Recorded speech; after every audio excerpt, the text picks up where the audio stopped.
Hey, everybody, and welcome to another episode of the Word Podcast. We've had a nice summer break, guys. It's so nice to be joined again by my friends Dario, Dana, and Tom. How's your summer, everybody? Any interesting security things happen in the summer? Well, I didn't I get had my. hacked. So, so Dario good. You didn't get hacked, so I did not get hacked. Or at least I don't think I got hacked, which makes for a successful summer. and Dana? I had my debit card taken just the last few days. Well, I was on vacation, and when I landed, I had a voicemail from the bank saying there were some transactions that came through, and they blocked it, which is yay, bank. Yeah. But I called them and they're like, yeah, we blocked the transaction, so it's not a problem. And I'm like, well, doesn't that mean that whoever has it has my PIN and in my account and all this? And they're like, oh, well, maybe you're right, and we should do something. So they brought me to the upper level support, who was like, yeah, like we can see they had all your info. Like we should issue you a new card. So on one part, I'm really happy my bank blocked all the transactions. On the other part, I'm kind of in distress because me being a security person and always worried about it, I had to ask additional questions to actually get it handled properly. So So now you're thinking about switching a bank that has a better default handling of these types of things. I mean, that's, yeah, the other thing is I keep thinking like I hardly use my debit card. So how did it get, I always try to use a credit card because you have the backing and Mhm. it's they're much more aggressive in taking action on credit cards than debit cards. And now I'm trying to figure out like how did this happen, right? So Oh, that's a great story for another episode, Tom. Anything happened in your summer? Oh yeah, my entire digital identity was stolen. You're actually speaking to a deep fake version of Tom Williamson. Please uh, send me eh, your new debit card, Dana, along with the PIN number for safekeeping. what's our safe word between you and us? You're So I trying to know it's socially actually you. engineer us, which is Right. Ah, uh, very a good. great segue to today. To me, one thing which was interesting as today we're going to talk about social engineering. One thing was interesting to me is was in New York this summer, and you see some doormen in some buildings, and then I listened to I saw this little consulting clip that said, it's one of the first things to go, doorman. They're just a cost, and you just make a revolving door, and then you don't have the doorman to open it.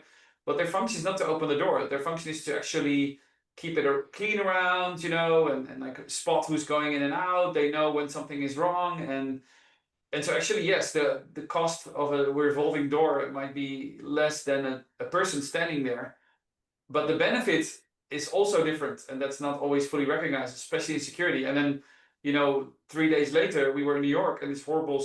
We were there, we left, and then 3 days after we left, this horrible shooting happened in New York, where this person went into a building up to the wrong floor and shot a bunch of people, which is really, yeah, left a deep impression on me and my family because we were just there.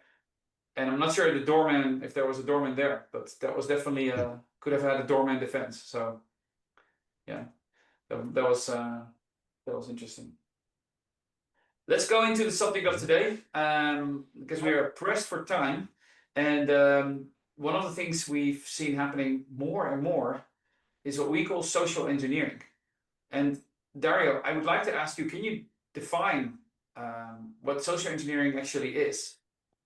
Yeah, I mean, social engineering is a really has been around forever when it comes to breaches of any type. It's like instead or in addition to having a technical interaction to compromise something, you add a human to human, you add a personal element, a conversation, a request from a human.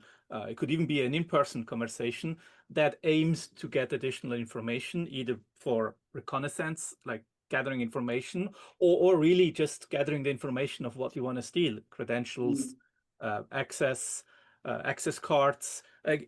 I mean, there's really cool stories out there of people talking about how social engineering works online by chatting with people, CFO scams, but also how it works in so-called real life, where you go somewhere to a business and ask them something, and before you know it, you're in the top secret room with all the IP because everybody thought you're there to replace the light bulb. So Yeah, and see, just for the audience, a CFO scam. What we mean with that is that someone impersonates the chief financial officer of a company and then sends an email to maybe a lower level employee that would feel very, very much pressure, a lot of pressure if they get an email from the CFO.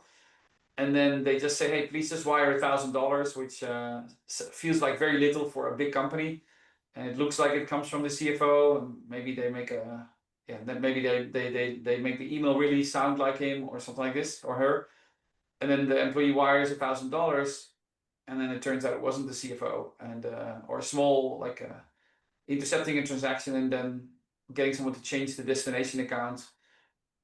Any other examples, Dana, Tom, of social engineering that come to mind? Yeah, I mean, I one think of the ones that we will talk about, and one of the kind of like very common, attack vectors that we see in contemporary cyber attacks is trying to socially engineer people with some form of like administrative privilege within the context of an organization, of an IT organization, and in a lot of cases, this boils down to like contact desk or service desk staff.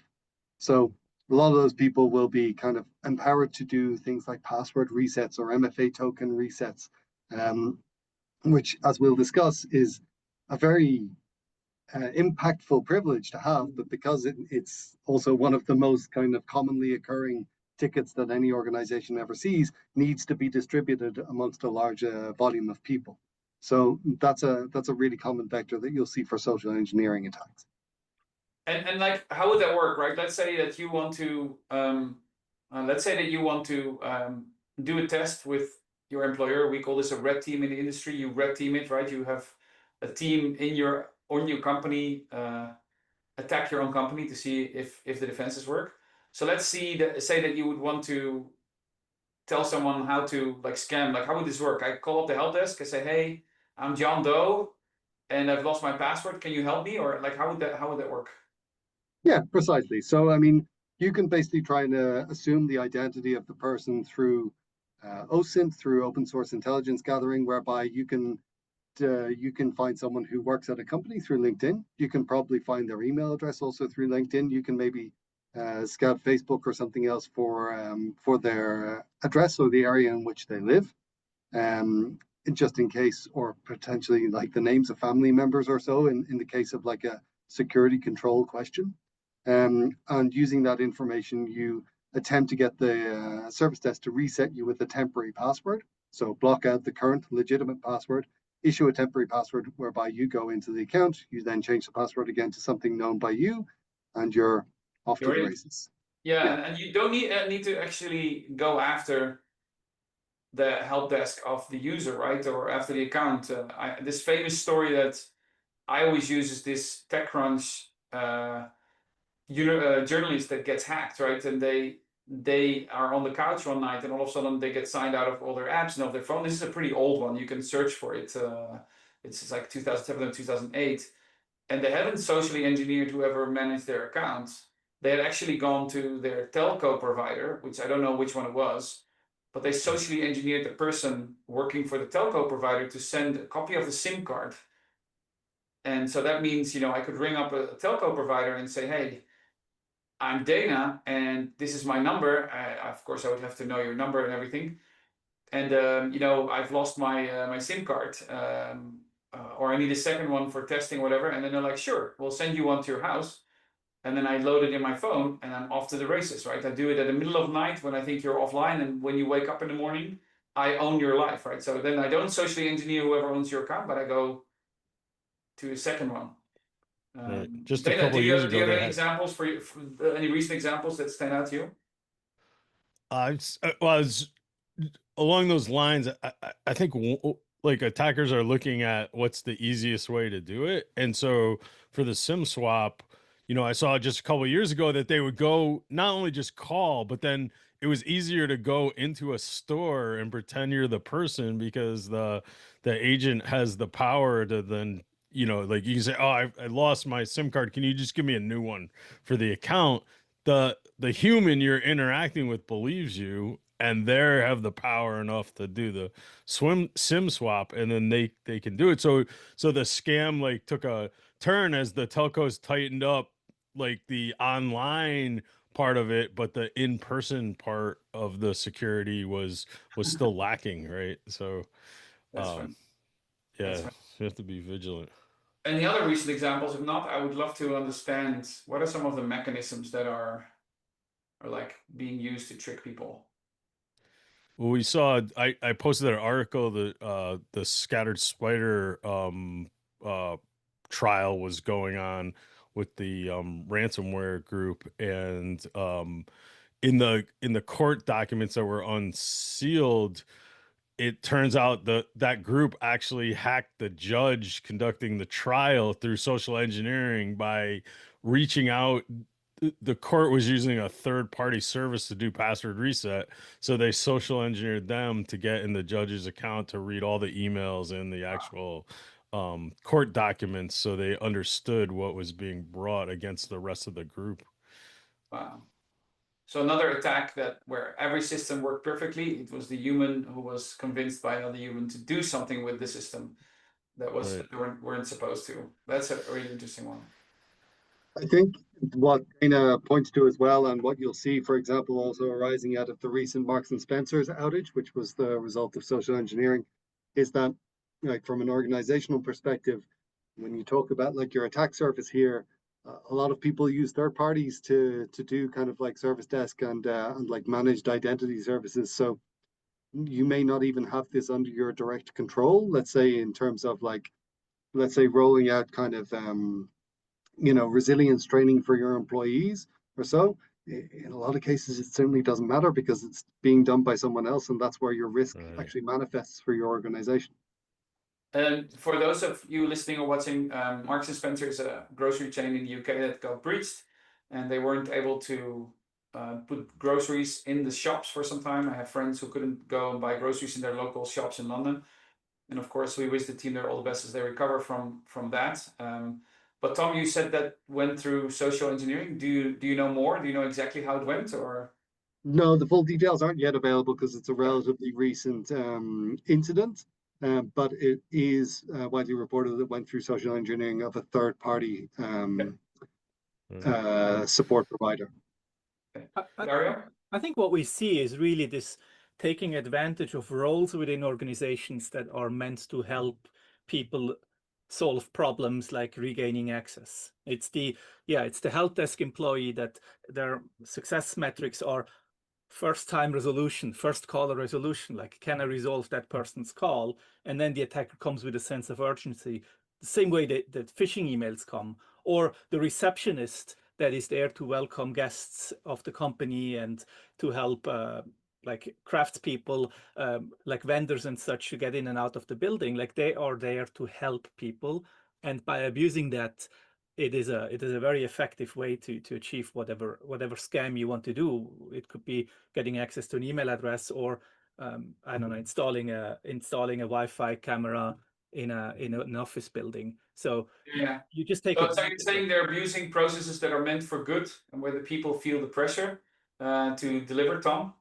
Yeah, I really like the example that Dario gave there in terms of like the KPIs or incentivization for some people. Like it's a perfect example of what you would describe as, to a certain extent, like a perverse incentive, right? Which is to say, grant access as quickly as possible in order to kind of reduce time spent on the phone, increase effectiveness employees, etc. And it runs counter to obviously good security practice.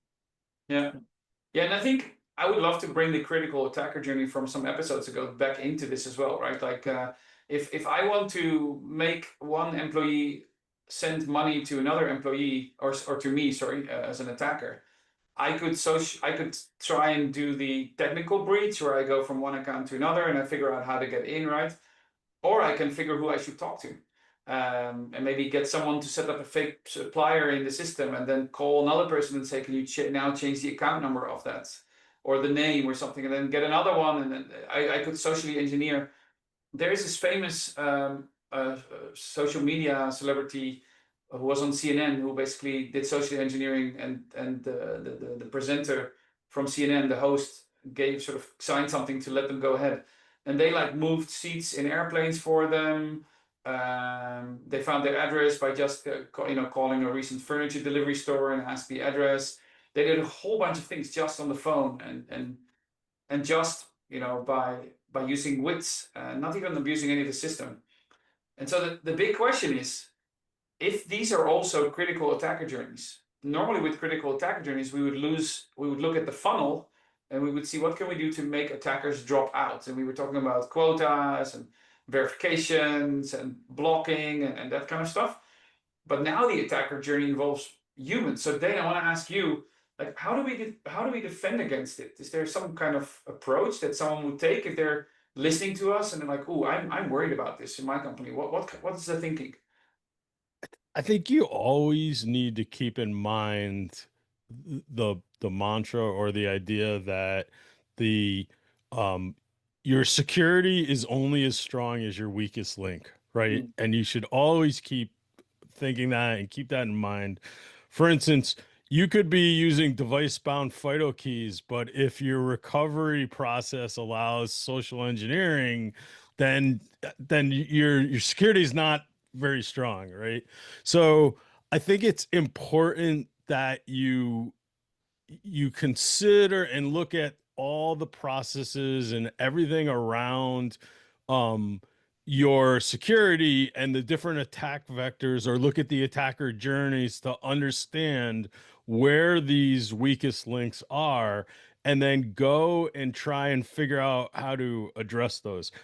Like in a meta or all up view, like one of the things that we try to do in security, and a lot of times I think about recovery flows because those are some of the weakest links, is try to automate the heck out of it. Like I want to use my own AI and my own automation to take the humanness out of it, right?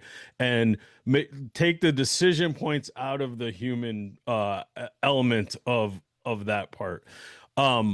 Unfortunately, it's not always possible. And a point I made to you guys when we were like chatting about it is like, the humanness a lot of times comes in the times that your actual end users are most vulnerable, like they've been compromised, or they forgot their password and don't have access to their account, or like they lost their phone and need access to credentials. That's when they're really looking for humans to help them out. And as a security person, you really want to go the opposite and say, like, I want everything to be cut and dry. I want the machines to, like, the systems to make the actual decisions there. So at kind of a high level, I think you need to step back and look at these security flows that you have in your organization and try to figure out how you can take these decision points out of humans' hands as much as possible. Or if you do have to have a human decision point, how you can bolster or make those as bulletproof as possible. For instance, Okay. like maybe there needs to be a secret password between the humans before you would consider making a change, because you don't want someone to impersonate the AI, right? Like there's a lot of things. Going back to password change, we were talking about, one of the things that, like my previous large company that I worked at, was you could never call up help desk and do a password change. It would always have to go to your manager to approve and verify you were who you said you were before you could do the password change. Unfortunately, that's not viable on a consumer side, but that's the kind of thing that you inject into a flow to add additional security, right? So you need to be Okay. considering those mechanisms. So try to shift it as much away from humans to technology, and where possible, bring other humans in. And we're talking about security flows so far, like password reset, recovery. Well, what about those flows that are not? And Dario, I want to bring this to you. What about those flows that are not necessarily core security? For example, payments, or supply chain orders, or signing legal documents, or what have you. Like, these are not digital identity related. I know we talk about that a lot, but of course, that's also an inverted problem. That's also an attacker journey. That we might go to a future where it's easier for me to convince people to do stuff than to actually break into their accounts. So Dario, do these principles also hold there? Humans out as much as possible, and then bring another human in whenever needed, or do you think we need to do those different? No, I think it's similar principles. I mean, if you can go somewhere like into a physical store and convince somebody to sign something, to, I don't know, move a SIM card or to change a contract, then you always will have to, if that person has the authority to sign something, you'll always have to risk that they feel pressured and into doing something that they maybe, if they had 5 minutes or 10 minutes to think about it, wouldn't do it. So that's where, like, taking away some of these capabilities and rights from frontline workers, the people who are in contact, who can be contacted, can be a very effective way. So you don't have the chance that even if you convince the person at the real estate office that your mortgage changes, even if you convince them, there's nothing they can do, but they have to send you to the official process where underlying identity checks and other things are still valid. So summarizing it, take the human out as much as possible. If there's doubt, bring a second human in, and you're saying remove the urgency and remove the privilege from humans so that we can really take the risk out as much as possible, but still allow business continuity. Dana? I just, as Tom was talking about, he mentioned third parties in the process and everything. It goes back to something that, just doing this a long time and doing incident response, it really is the seams in your process and the seams in your systems where a lot of the issues happen. Like a third party, or you go to protection products, like, so when you're looking at your attacker journey or your threat model, you really have to look at these transitions or these changes, or this different technology or these third parties you look at, because that's where attackers look as well, right? And so getting your supply chain makes it easier to attack you, right? So you really need to consider all of those when you're looking at your processes and your systems for security. Okay, Dario, and then I want to take to Tom. Yeah, I think on top of that, sometimes as a business, either it's for your employees or for your customers, you might also take in account that you have to accept a certain level of inconvenience. Like, not everything has to be able to be done via an authenticated chat interface or in a store or via email. So, like, make decisions on what type of customer interaction, how you want to handle your customer interactions, and accept that there is a friction that comes with it. But then also accept that if the CEO uses the wife's WhatsApp account to text the IT person, that the IT person has the right to say, no, I'm not allowed to do that, even if it's really the CEO. So it's that inconvenience that people take away that often opens up risks that are really hard to handle. So it's inconvenience plus urgency, and then you have a human that needs to make a decision that's actually too big for them, but because they have the inconvenience and they have the pressure, they make a decision because they want to please. And so we need to educate these humans, right? And Tom, I want to bring that to you. You talk to a lot of bigger companies. I guess we all do, but I wanted to ask you, like, do you see the social engineering being a big concern, and how do companies approach this user education problem to teach the, I don't know, finance employee, even if the CFO WhatsApps you with a video call, they have to come in person or someone else or whatever before you wire $10,000 to someone? So, I mean, I have two answers. The first is that, yes, it's a significant problem, and we, maintain even a dedicated practice which we call human factors for obvious reasons, which is all about kind of human weak links in the chain of resistance to cyber attacks. The way that we generally see demand for this at big companies is mostly on the executive level, actually. So you can do kind of general security awareness stuff, but where they want to kind of focus and stop the bleeding for obvious reasons, and it goes to the point that Dario was making earlier about kind of accepting a certain degree of either risk or friction, is that they want to educate and make most resilient first the people who are making the most significant decisions, right? So we see a lot of like board and C-suite and kind of senior management dedicated trainings on this front. Oh, wow. And then the stuff that goes to operators or general user population is a lot more generic and also a lot less effective because of that. The other thing I would say is that I want to throw up in this round that I don't like the your chain is only as strong as your weakest link metaphor in this round, because to a certain extent, and we talk a lot about like, you know, the principle of defense in depth in this round, right? Yes, the chain at the, let's say at the service desk level can be broken through social engineering. But the good thing is also by design, those people are not like domain admin of your Active Directory, for example. They operate at a different tier of privilege. It can still be impactful. But what companies need to understand is that by implementing the principle of defense in depth and still making sure that they only have enough privilege to do their job and nothing more, even if doing their job results in the manifestation of some risk, then it's not the case that it's kind of an all or nothing breach of your perimeter. It's that, you know, you may be able to social engineer then an account unlock that allows you into kind of like, you know, an account that allows you access to some form of customer data, for example, but then PII will then be protected by another kind of tier of potentially second factor or device-bound authentication or network perimeter or something like that.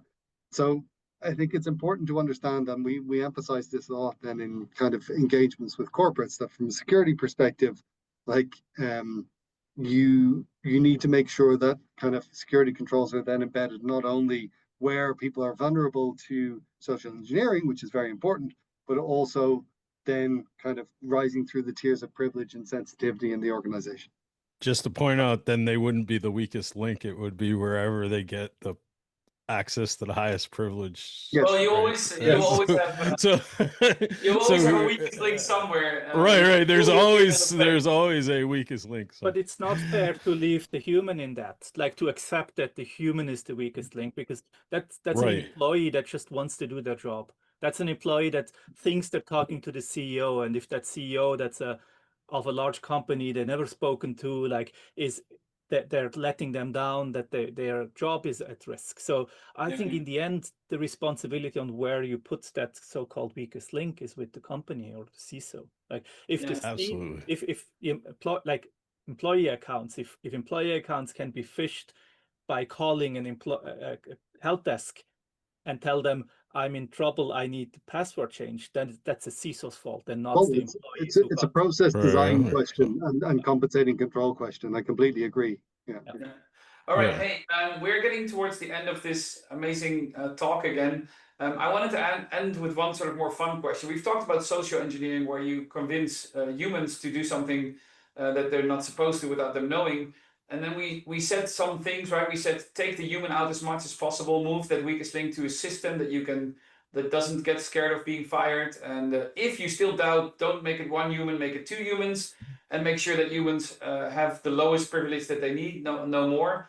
And also make sure you protect yourself by layering different things on, so that even if there is a social engineering, you know, there's still other defenses. So that's kind of what we discussed about. But let's say that we replace humans by AI, right? And we've already been able to trick AIs into revealing stuff they're not supposed to. So will we then get a new wave called AI engineering, where I can AI engineer my way through a help desk and get a password reset of someone? I think that would be a really interesting thing, maybe to find an expert on to see if they want to join us and talk about that sometime. And so if you're listening and you are that expert, or you know that expert, feel free to reach out to our normal channels. We are on, you can find us on LinkedIn, Spotify, YouTube. Leave us a message and we'd be happy to engage. And yeah, as every week, I'm grateful for my conversations with Dario, Dana, and Tom. Thanks for joining, and see you all in the next one. Thanks. Ciao. Thanks.